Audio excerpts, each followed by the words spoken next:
just days after touting her tough-on-banks record. Democratic presidential contender Kamala Harris is facing renewed criticism from California housing advocates for her reluctance to help victims of predatory lending practices when they needed her.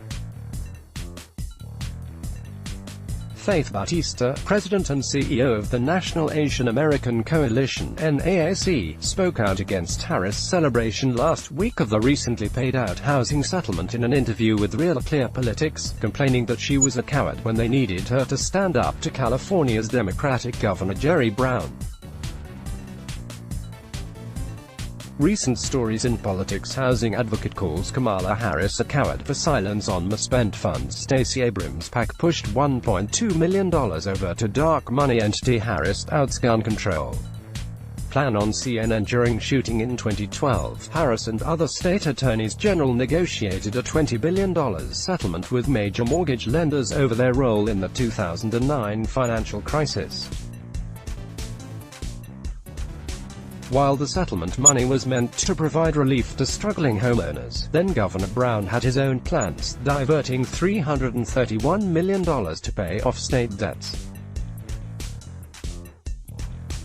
Brown's move outraged the non-profit organizations that the settlement was supposed to help, including Bautista's NAAC, which joined other minority groups in suing Brown over the misspent funds. From Real Clear Politics, Susan Crabtree, she's a coward. It's political, Bautista said of Harris, opining that the first-term senator is reluctant to publicly stand up to Brown, who endorsed her in the crowded 2016 Senate primary when she and then Rep. Loretta Sanchez were the top two contenders in a field of 34 candidates running to replace retiring Senator Barbara Boxer. Luckily, with God's blessing, we won the case without her, Bautista said of a decision last month by the California Supreme Court to let a lower court's ruling in her organization's favor stand. Bautista's comments came after Harris expressed pride in a court-ordered foreclosure relief fund announced by California Governor Gavin Newsom. The Brown administration eventually lost the case, but the court battle did not stop there.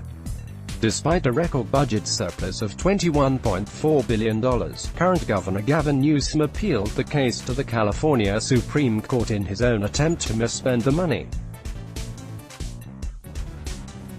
Harris, a longtime friend of Newsom, was silent throughout the legal process.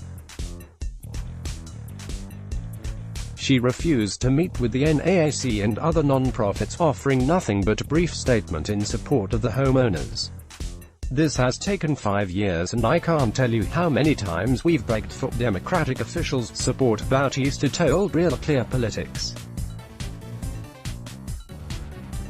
We went to every single one of their offices and no one would help. Eventually, Newsom's appeal also proved unsuccessful, with the court ruling in July that the state government must use the $331 million to help homeowners. Only then did Newsom announce he would use the money for its intended purpose, making no mention of his conflicting legal battle in the process.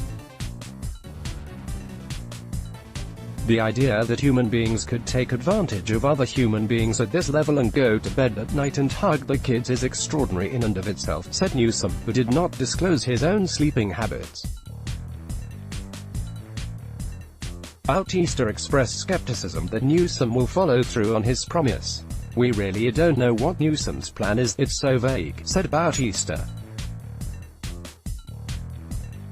The California government stole this money for the longest time, and Newsom fought not to have to return it, and now he's having a press conference saying, "Hey, I'm a hero. I'm going to help the homeowners. I'm going to help the renters." Bautista, a Democrat, added that although she hoped to support Harris in her 2020 run for president, she can no longer do so.